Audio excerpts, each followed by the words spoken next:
Good morning, good morning, good morning. Welcome to Speak on the Show. It's your boy, R.W. Coolings, episode 19 of the Speak on the Show. Let's go.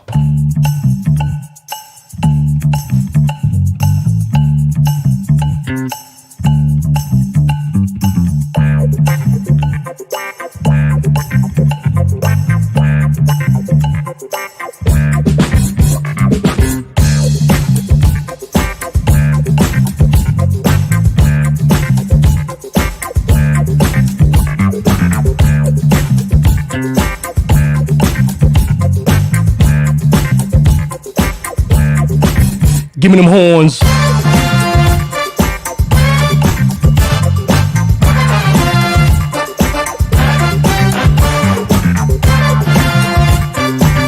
Good morning, Gary Burns. Good morning, Gary Burns.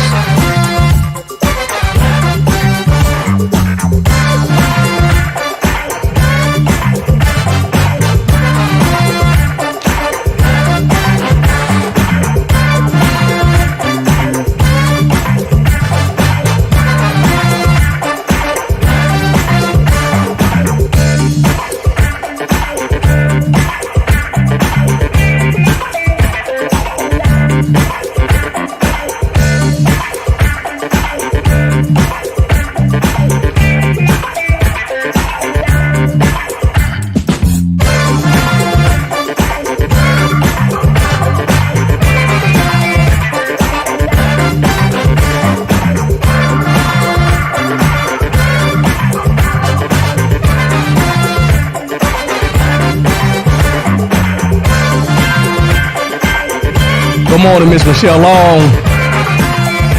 Good morning, Mr. Edward Lopez. Good morning, y'all. Good morning. Thanks for tuning in. Thanks for tuning in.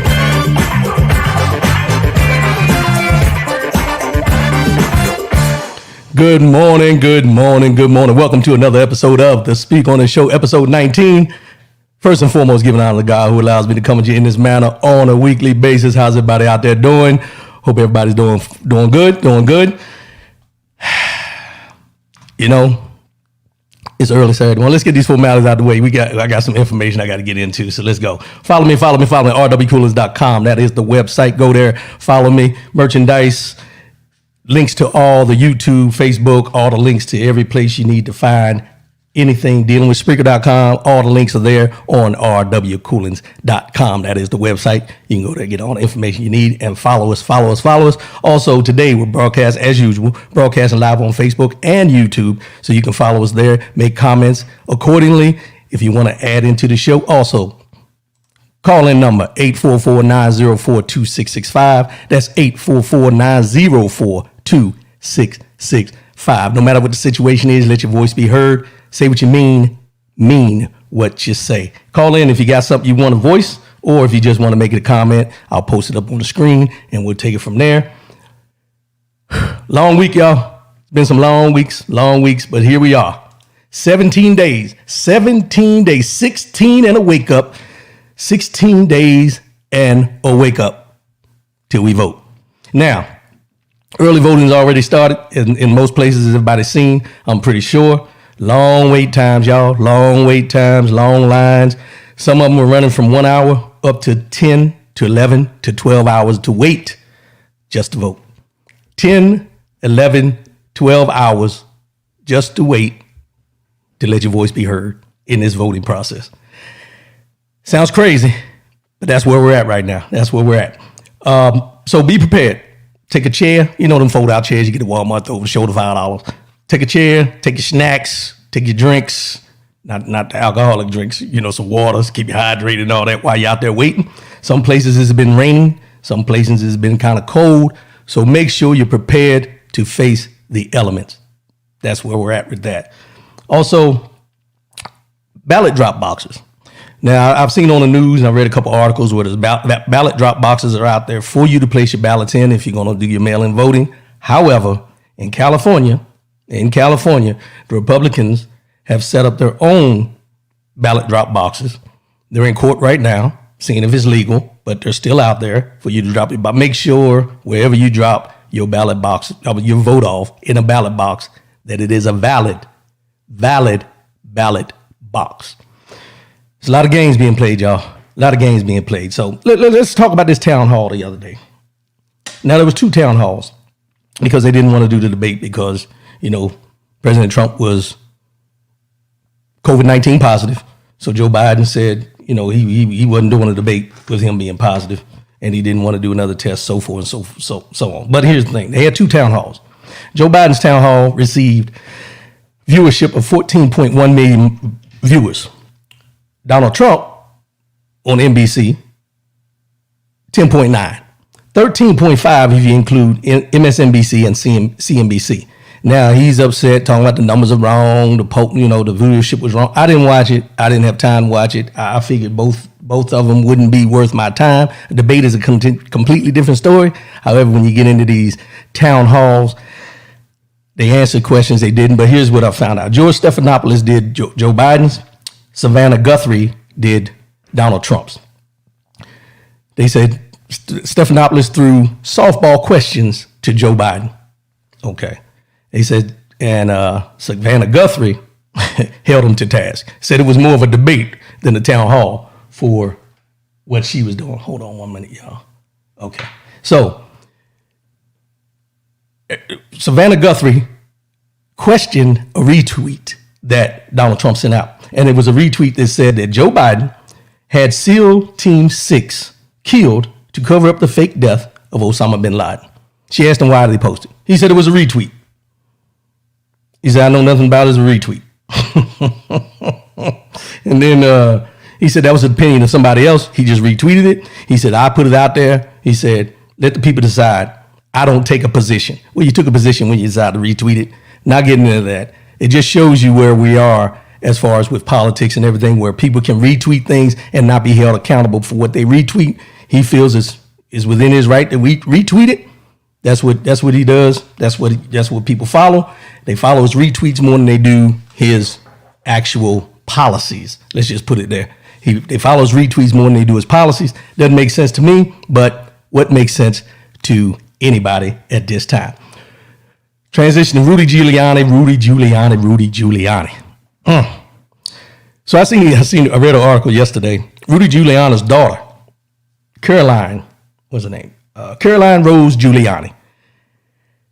She said, and this is her quote, I may not be able to change my father's mind, but together we can vote this toxic administration out of office. Now that's coming from Rudy Giuliani, I can never get that right. Rudy Giuliani's daughter, and he is the president's personal lawyer, as they say. But she said she can't change his mind, but she can help vote him out. I'm cool with that. Do what you do. But here's where it gets a little muddy about Giuliani, and I'm going to get into this. Last year, the intelligence agencies warned the White House that Russian intelligence officers were using Rudy Giuliani as a conduit for disinformation aimed at undermining Joe Biden. So the intelligence agencies have already briefed the White House that Rudy Giuliani was being used with this disinformation and everything, and they continue to let him run amok and come to the White House, give these briefings and everything like that. So it just shows you it's not about the information being true, it's about the information just being given. Here's the thing that everybody is curious about, and I know y'all probably want to know what I'm talking about. So this week, it was supposed to be an October surprise, according to Rudy Giuliani. This is where they were supposed to have something that's going to come out like Hillary's emails back 4 years ago, however it was. And what they're saying is John Paul Mac Isaac, he's the owner of a computer store in Delaware. And in Delaware, someone dropped off a laptop at his repair shop.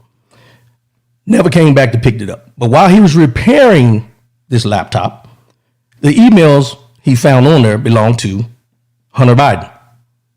I don't make this up, y'all. I don't make this up. The emails belong to Hunter Biden.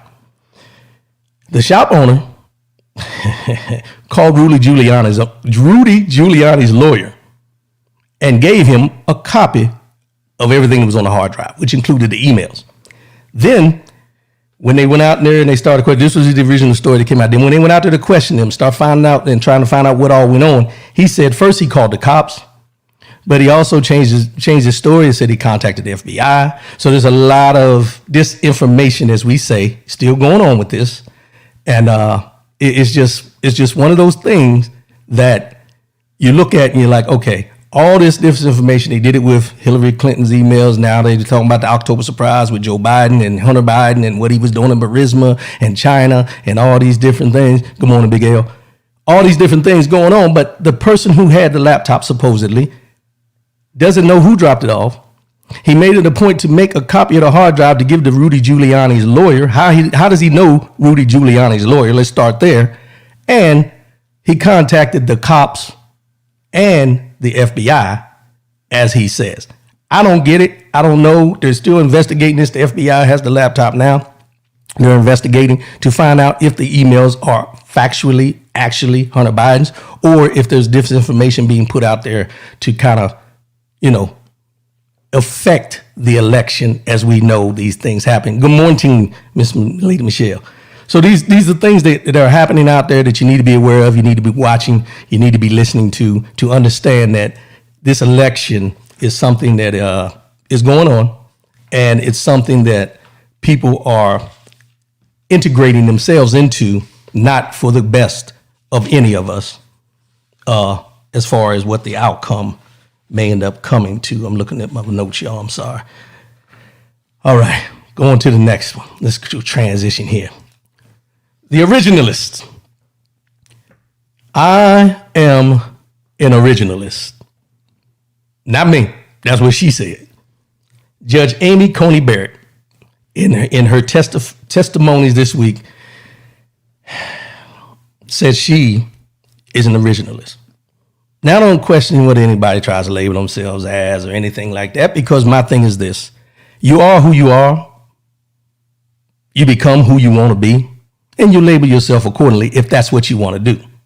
However, let me read what an originalist is by definition, and then I'm going to give you a little bit of input on it. So she identifies herself as an originalist, as did Antonio Scalia, who she was brought up with through the ranks of being a lawyer, becoming a judge, all these things.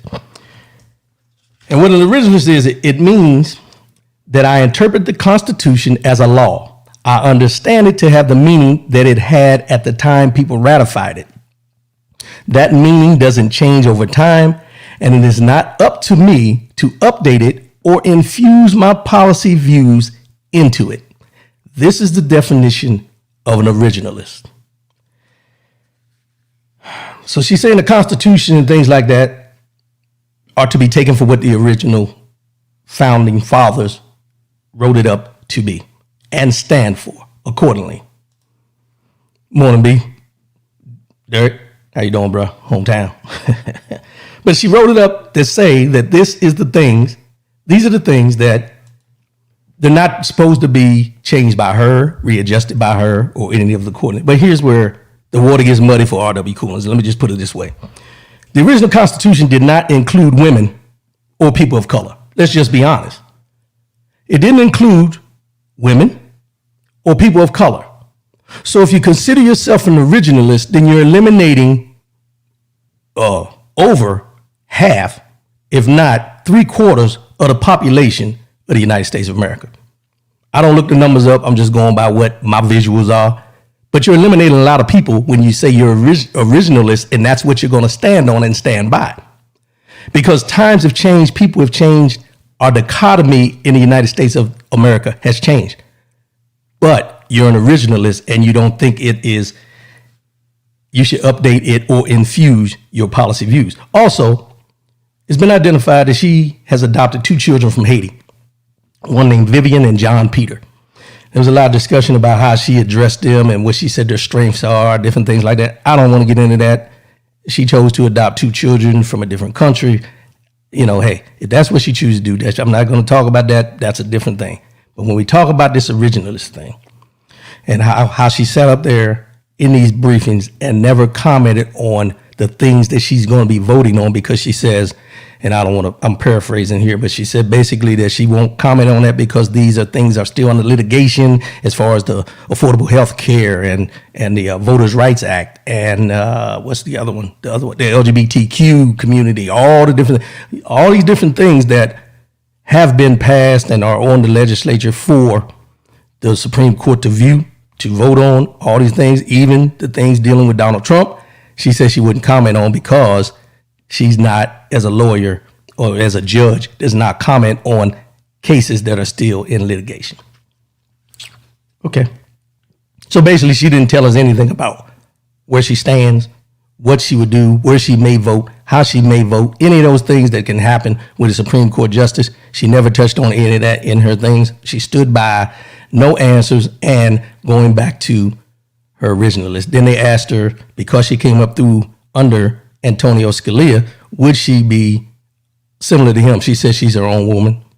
Fine with that. She says she's not, and what bothers me most is everybody's coming out with this ACB in order to imitate RGB. She's nowhere close. She's got a lot to prove before she can even reach the status of a Ruth Bader Ginsburg. Just my opinion. Take it or leave it. But I don't think she truly should be appointed. Reading up on her policies and where she stands on things, and the fact of no answers sometimes is the best answer, depending on how you're dealing with things. But this is dealing with the people of the United States of America who need to know exactly where you stand and how you're going to vote towards the things that are going to affect them. Affordable health care, the ACA, Obamacare, however you want to call it, is going to be a big one because they keep harping on the fact that no one is going to lose their, if they're already covered under pre-existing conditions, they're going to maintain that, they're going to keep that. But they're never getting into detail about what they're trying to get rid of. It's in the courts right now. We don't know what's going to come out. It's up for the Supreme Court to take a vote sometime, probably after she gets in. And I'm going to go out on a limb and say, with certainty from me, the way I view it, anybody who has Affordable Care Act at this time or health care, you probably need to start searching for something else, because if it goes in front of the Supreme Court and she's on the court, I'm going to go where it's going to be a 6-3, I think, balance there. It's going to be voted out. It's going to be voted out. And a lot of people are going to be affected with this pandemic. And there's going to be a lot of people that have already passed away that is going to be a lot more to follow. A lot more to follow. Good morning, sis. Good morning. A lot more to follow, y'all. A lot more to follow. Stay tuned. Ice Cube, Ice Cube's contract with Black America. Ice Cube's contract with Black America. Now, Ice Cube. Now, I don't have a problem with Ice Cube. Let's just be honest. But I watched him on an interview with Roland Martin Unfiltered yesterday, talking about his contract with Black America. And there's been these rumors going around that he met with Donald Trump and with his contract with Black America, and that's how they came up with the Platinum Plan I talked about not too long ago. But here's where Ice Cube comes into play, and this is what he said. He said he never met Donald Trump. The only reason we know that anything was being communicated between Ice Cube and Trump's administration is because I think her name's Katrina Pearson, put out a tweet saying, Ice Cube, appreciate you stepping up, helping the Trump with, the Trump administration with this, that, and another, or whatever she said. But then Ice Cube even said he has never even met her. So I don't think he ever identified who he met with, but he said he doesn't know her, never met with her, never met with Donald Trump. So I don't know who he met with. Supposedly, well, I'm not going to get into that. Until I know the facts, I'm not going to put it out there. But what they did was they took parts of Ice Cube's contract with Black America and they tried to infuse it into this Platinum Plan that I talked about a couple weeks ago. They looked at his plan. Well, Trump and them asked to look at his plan. He said anybody's free to use it. He said he went to approach the Biden camp. They said they'll deal with it after the election. Yeah. So apparently Donald Trump's people looked at the plan and asked if they can implement it. They implemented it into the Platinum Plan, but there's nothing really in the Platinum Plan that correlates to what he put into his contract with Black America. There was no big parts pulled out. They talk about the $500 billion going towards black businesses and everything, but that's a drop in the bucket when you talk about the money they put up for other things. Just being honest. You talk about $500 million for black businesses, or $500 billion or however many it was, that's not going to even scratch the surface of what people need to keep their businesses running or to get black businesses in the conversation with these other businesses that we see on a regular basis.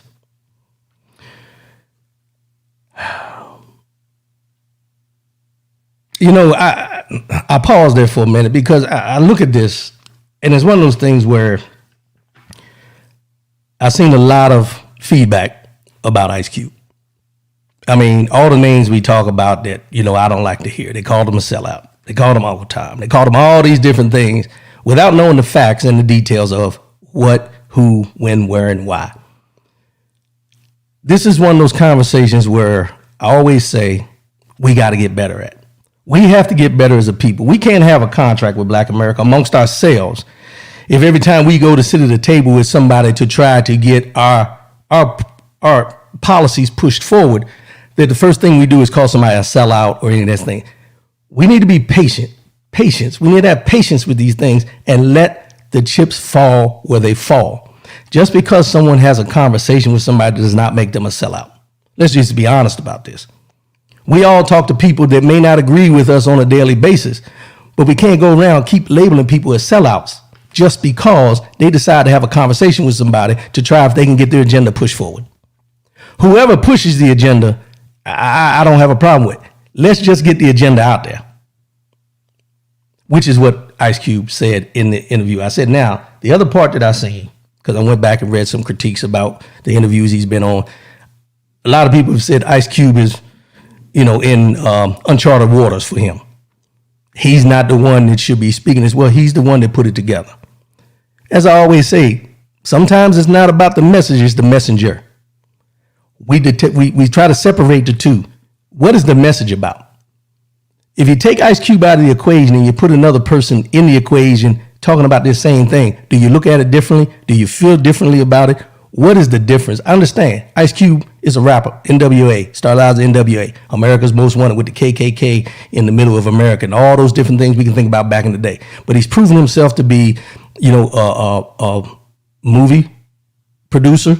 He's proven himself to be, you know, with the Big Three basketball. He's doing things in the industry, entertainment industry, where he's proven himself. He doesn't claim to be a politician. I don't claim to be a politician when I come on here and talk to you. But there's always going to be those who criticize, all those critiques that are going to come into play. But you can't listen to the outside noise as long as you're focused on what your plan is and what you're trying to do moving forward. So all those who called him a sellout and this and that, go back and read or listen to the interview on Roland Martin Unfiltered, or any interview, that Ice Cube did after the fact that this came out, and see what he talks about. We jump to conclusions about our own people so quick, but we never hold other folks that don't look like us accountable for what they do to us or how they feel about us or the lack of agenda, policies, things like that moving forward that we don't get. We don't hold them accountable, which is what he's doing with this contract with Black America. He said he don't care who uses it. He said corporations can use it if they feel like it. But the bottom line is, and I'm going to read something here that he said. He said the plan that he wrote is specific for Black people, not to be mixed in with people of color, minorities. He says specifically Black people. And I understand what he's saying about it, because if you really look at it, anytime politicians get involved, anytime we talk about things, it's always people of color, minorities, people of color, minorities. It's a broad field. But we've never really had anything concentrate on the field of just Black America. You can't fault him for that, because we get lumped in sometimes with people of color, the immigration rules, all these different things. And all he's saying is this is a contract with Black America specifically. Stop calling people sellouts, y'all. Stop calling people sellouts if you don't know in depth what's going on. Now, he said that Joe Biden and them said they would talk to him after the election. Right now, he said that Joe Biden and them like 85% of the plan. 85% of the plan. So there's 15% that they really don't like that they can probably make some changes to, but 85% of the plan. So he can't get upset that he said after the election. Because if he's already said that they like 85% of the plan, then after the election, there's only 15% they still need to work on. You see where I'm going here, right? Sometimes it's not about what is said in the beginning, it's how it ends up at the end. Give these people opportunities, give Ice Cube an opportunity to express how he felt, why he did what he did, rather than us always jumping on the bandwagon and calling somebody a sellout, Uncle Tom, and all those type things. And I would encourage you, when you go back and you decide to listen to his interview, and then you go back and read the Contract with Black America, which I think everybody should do. Read the Contract with Black America, and then pull up the platinum plan that Donald Trump put out there, the Trump administration, and see if there's anything similar. See how the numbers have been reduced in certain things. You have to do the comparison to understand how important this is to them compared to you. And the only way you will know that is go in there and read it for yourself. Find out what it's all about. I only have an hour show, hour something show, so I can't give you all the details in there. But I try. I try to give you the basics of everything going on. Birds of a feather.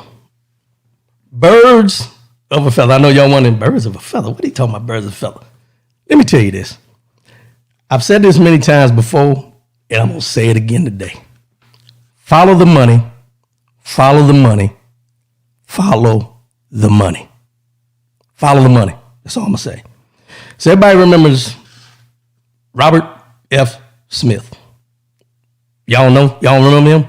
Robert F. Smith is a billionaire philanthropist. Let me get that right. Philanthropist. He's the richest black man in America, worth an estimated $5.2 million. Now, this is where you'll remember him. Last year, he pledged to pay off $34 million in loans for the 2019 graduating class of Morehouse College. Everybody remembers that. It was a big thing. It was like, oh, he's paying off all their loans, student loans and everything. He donated $34 million to Morehouse College to pay the loans off and everything. But people didn't know this, and this just came out this week sometime. At the time when he gave that money to Morehouse College, where he was the guest speaker for the commencement, he was already under a 4-year criminal tax investigation, which started back in 2014. Listen to what I said now. He donated $34 million to pay off student loans at Morehouse College. But before he did that, 4 years prior, he was under a 4-year criminal tax investigation that started back in 2014. Let me continue. He failed to pay taxes on about $200 million in assets through offshore accounts. $200 million in assets through offshore accounts. And this is what he did. Smith, because they found out he wasn't paying his money, he approached the IRS for amnesty from prosecution under a program for Americans who did not report offshore assets. Did y'all know anything about that? I don't have offshore assets, so I don't know anything about this, but that's actually a program for Americans who did not report offshore assets through the IRS. It's an IRS amnesty program so you don't get prosecuted. They declined it. IRS said, nope, we're declining it. Now, here's where the water gets muddy for me, and that's why I say follow the money, birds of a feather flock together. The IRS declined it. And as the FBI was closing in, he befriended folks in Trump's inner circle. He befriended folks in Trump's inner circle. He befriended Ivanka Trump, Steve Mnuchin, and Van Jones. Ivanka Trump, Steve Mnuchin, Van Jones. Now watch this now. Steve Mnuchin and Robert F. Smith already knew each other because of the money thing. See, Smith had all this money. Mnuchin was a businessman too before he came in to run, the IRS. However, they were friends. They had already done business. They were affiliated with each other already. So now that he's under investigation by the FBI, they were closing in on him. He went, he ingrained himself into the Trump administration. Birds of a feather. And now watch this. And Ivanka Trump, Steve Mnuchin, and Van Jones. We won't even talk about Van Jones at this point. But Smith and his team spoke regularly, with Trump admin about coronavirus relief. So he was in there, he got cozied with them and went to them and started talking about coronavirus relief with them during the time that the FBI was closing in on the fact that the IRS said that they weren't going to give him amnesty. So now he's looking for loopholes in ways to get around the fact that he didn't pay his money and he don't want to spend no time in jail. Watch this now. In May, he went on Meet the Press and he heaped praise on Trump's leadership. Yeah, in Washington. Trump's leadership in Washington, he praised on him. Now he's in the circle now. He's in that circle. He's one of them feathers to let that bird fly. He's in the circle. Because now he's set himself up to not be prosecuted by ingraining himself with the Trump administration. Though he gave $34 million to Morehouse University, which everybody thought was a good thing, but they didn't know he was under investigation for this $200 million that he had in offshore accounts that he wasn't paying taxes on. And the FBI and the IRS turned him down. FBI is investigating him. He ingrained himself with the Trump administration. The investigation became public in August of this year. August this year, it came out, he's been under investigation. A month later, which will be September, he joined Ivanka Trump's White House American Workforce Policy Advisory Board. In September, he joined Ivanka Trump's White House American Workforce Policy Advisory Board. Now, you ready for this? Wednesday, October 14th, Robert F. Smith reached a settlement with the Department of Justice to pay a $140 million tax settlement.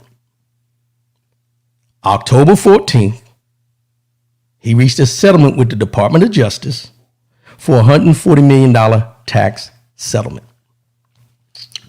Birds of a feather. So the IRS had turned him down about the amnesty part. The FBI was pursuing him to prosecute him. He ingrained himself with the Trump administration and Steve Mnuchin, who he knew from past. And now he's come up with a settlement where he doesn't face prosecution for not paying the taxes. He came up with a settlement to pay $140 million of the $200 million. Oh, well, he failed to pay taxes on the $200 million. So the taxes were probably outlandish, but he came to a settlement of $140 million to keep him from going to jail. Good morning, my brother Lynn Sewell. So my question to you guys is this. When we hear these things, when we see these things, this corrupt, I call it corruption. Let's just call it what it is. Birds of a feather, as I said. Corruption, birds of a feather, however you want to look at it. Now, offshore accounts, many of us don't know nothing about. But we did know that this man donated $34 million to pay off student loans at a historically black university, Morehouse. Then he's already under investigation at the time when he does this. Nobody knows anything about it. But then years later, when he's declined by the IRS to be able to, have amnesty so they don't get prosecuted, and the FBI is in his, behind him, following him. Now all of a sudden, he runs to the Trump administration.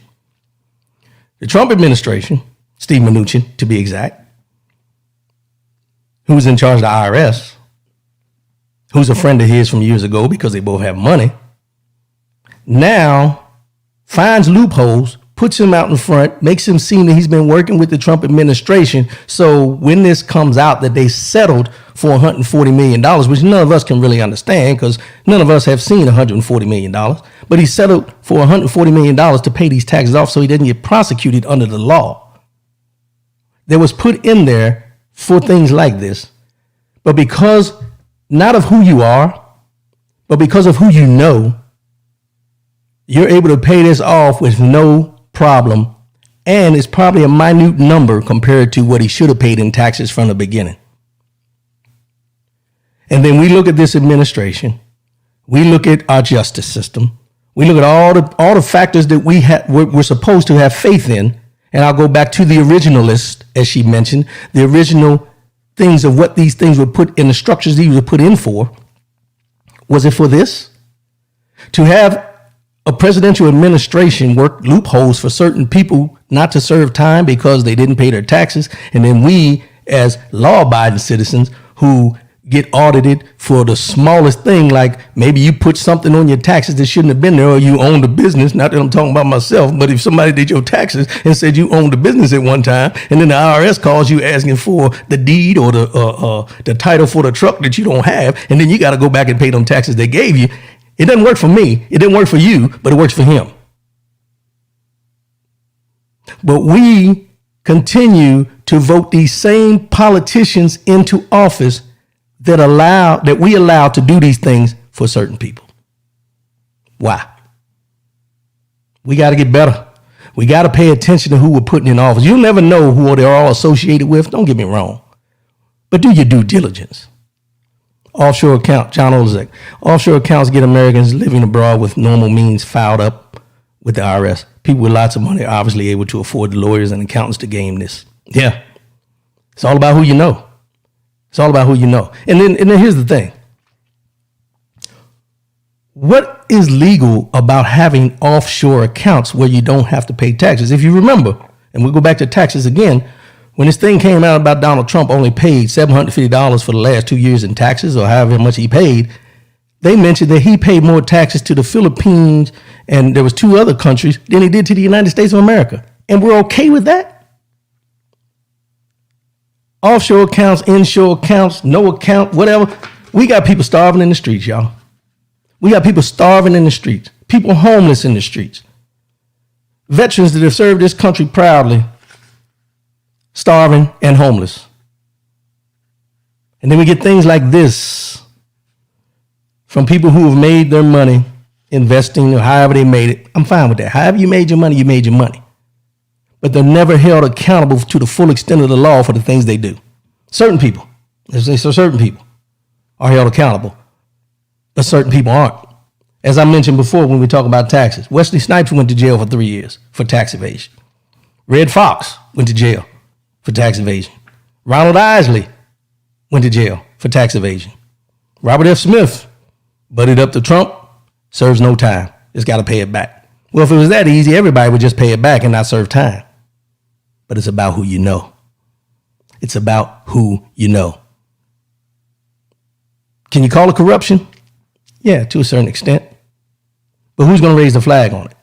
We see all the articles going around, but who in the Department of Justice is going to say no? Like they did, prime example. You had Michael Flynn. Michael Flynn testified twice, pleaded guilty twice. Now the Department of Justice is trying to get his case thrown out. Why? If I plead guilty twice to a crime that they've charged me for, you think they're going to let me go? You think somebody's going to go in there and say, well, you know what? The first 2 times he pleaded guilty, circumstances were different. He shouldn't really have to do the time or anything. No, it's not going to happen. It's not going to happen. Why? Because at this point in our lives, at this time, with the people that we have in office, it's not about us. It's all about them. It's all about them. And these are the things that we need to pay attention to when we're going to the polls. Not only when it's time for, Not only when it's time for the presidential elections, but for all elections. All elections. Good morning, bro. Moshin, I can't pronounce your last name. Good morning. But we need to pay attention to all, like I said, the judges, all the people that are in positions to make these decisions. We need to pay attention. We need to pay attention. We got a quick show today, y'all. Mind, Body, and Soul. We there already. Mind, Body, and Soul segment. This is a long one, so bear with me. This is something that I posted about 5 years ago, and it popped up on my memories the other day. And I felt it was something that we all need to pay attention to, be cognizant of, those type of things. So here we go, mind, body, and soul. When you look in the mirror, what do you see? The outer appearance is where we identify most of our flaws because they are visible. Now close your eyes and look within yourself. The flaws of our inner soul is where our concentration should be. True change starts on the inside and works its way out. Hashtag change starts from within. You know, this is something we should send to all the politicians, because they're worried about their outward appearance and how they look to certain populations, certain people, certain voters. But when's the last time any of us, including these politicians, have looked within themselves and found out the flaws of who they are and who they're in their character? We all have flaws. You know, you can look at your face, maybe my goatee ain't straight or one eye lower than the other, you know, that kind of stuff that we find unappealing to ourselves, so we think they're unappealing to others. But if we take the time to look in ourselves and really look deep into who you are as a person, what is your character? What do you stand on? How do you treat people? All the inner workings of your soul. And look at yourself and do a serious, in-depth evaluation of who you are, how you treat people, what you need to change within yourself first. Once we make those decisions, once we identify those things, you will be amazed on how differently your outward appearance will reflect what your inner soul is truly about. You know, we all judge folks by how they look, you know, the exterior. That's what it draws us in. But a lot of times we don't really look at the inner soul of the people that we deal with. And then when they do us wrong or they do something that is not of us or not for our best interest, we get upset. But who should you be upset with? Them or yourself? Because until you really know, and you'll never really know a person's character or their inner soul and how it works. But I guarantee you, and I'll say this, if you know who you are from your inner soul, more than who you want to be from your outward appearance and acceptance of everybody, you will be able to weed out those who are not and do not have your best interests at hand. This is where your inner soul, your inner person, your inner peace within yourself is one of the most important things you can have while you're walking the face of this earth. Introspective thinking, understanding who you are, understanding how you treat people. All these things are very relevant, not only today, but they have been relevant forever.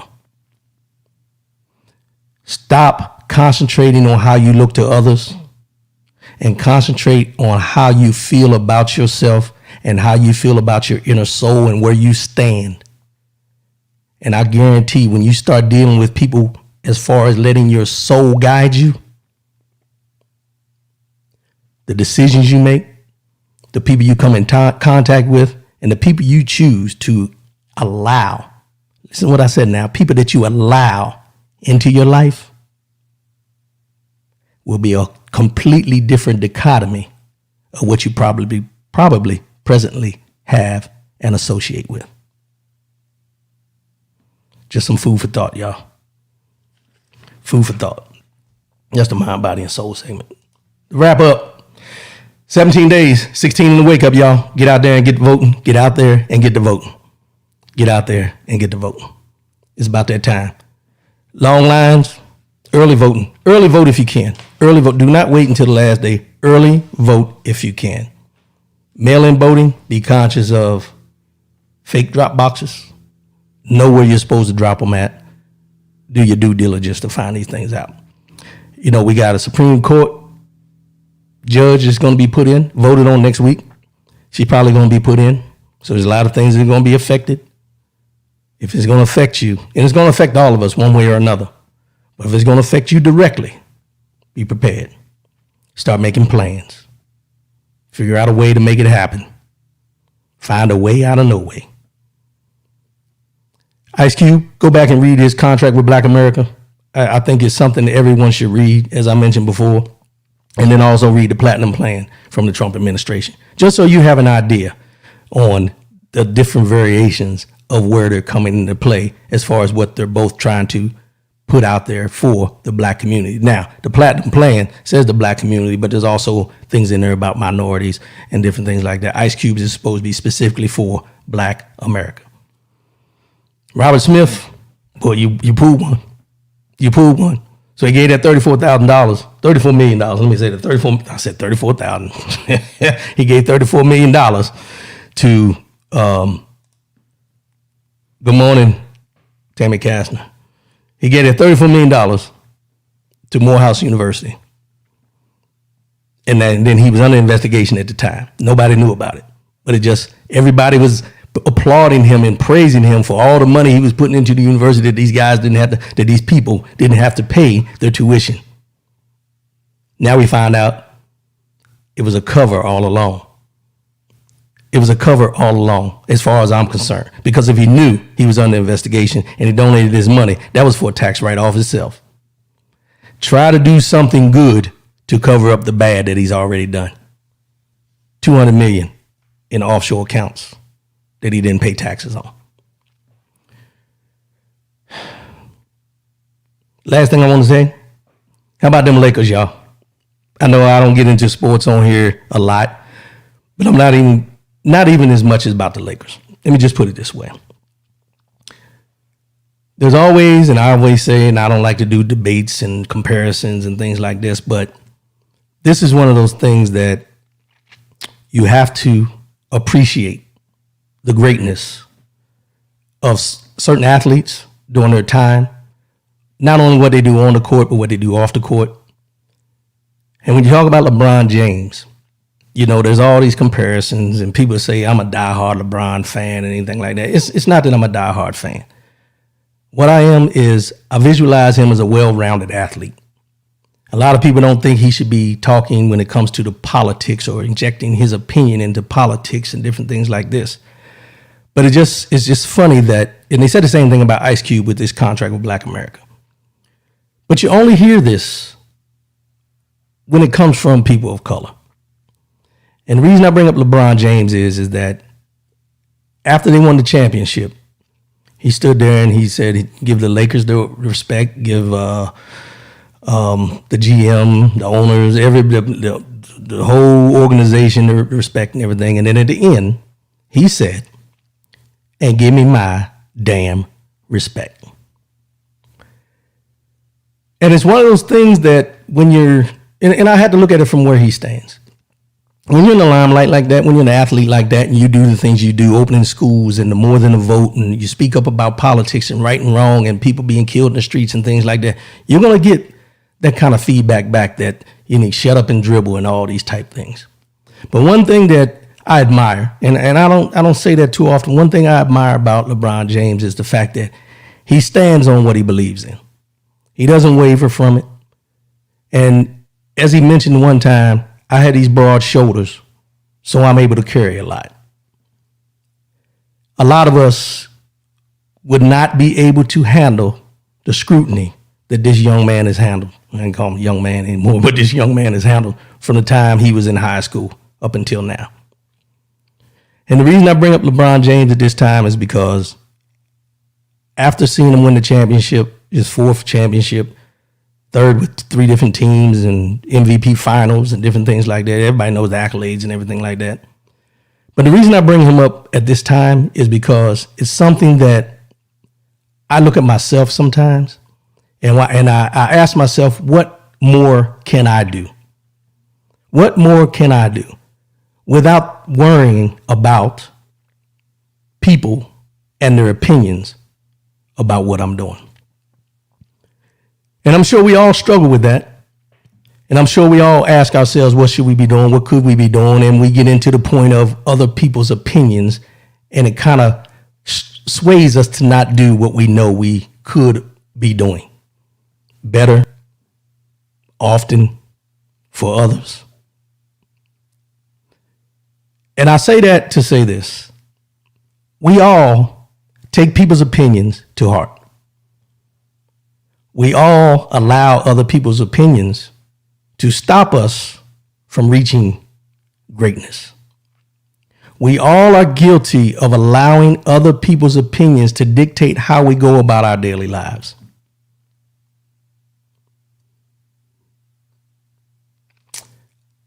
One thing that I know to be true is when I was a younger man and I look back on it, other people's opinions made me who I was, the perception of who I was. And at this point in my life, I've come to realize, and like I said, I admire LeBron James because there's been many things said about him, right, wrong, or indifferent, comparisons and how he should do this, he should shut up and all these different things. But one thing that I notice and I follow him is that he's a family man. He makes it a point to be integrated with his family on a daily because he grew up without even knowing who his father was. And it's one of those things that when you look back and you ask yourself of all the things that you had in front of you growing up, and then when you got out on your own and you allowed other people to dictate who you would become, and we fell right into the mold of that. And then as you become older and then you're trying to realize and trying to find out who you really are compared to who you thought you were, it's an eye-opening experience when you do that introspective look of your inner soul, as I mentioned in the mind, body, and soul. When you do that searching, when you do that look, when you really look within yourself to find out who you are, and you realize that who you thought you were is only a shell of the person that you really are and who you are to become. Now, I know I went on a little way from when I talked about LeBron James, but it's something that sparks my mind when I look at him, when I watch things, when I read articles about him. And it has nothing to do with this because he's an athlete type thing. I look at him as a man first and foremost. And I look at all the scrutiny that he deals with as a man, not as a basketball player, not as a spokesperson, but as a man. And I ask myself, would I have ever been able to deal with the scrutiny, the ridicule, the comparisons, all the things he's dealt with in the way that he has dealt with it? And that's what drives me to become better every day. And I would encourage you to do some self-introspective searching about where you are, where you've been, and where you're trying to get to. We all have flaws, as I mentioned, but those flaws you can always overcome. But it starts with you, not anybody else. That's the show for today. I'm going to wrap this up. I appreciate everybody tuning in. I love y'all. Episode 19, episode 20 next week. I still have some guests coming on. I know, with this election coming up and the information I'm trying to get out, I kind of pushed that on the back burner. So we will have them coming on, the two ladies that I talked about.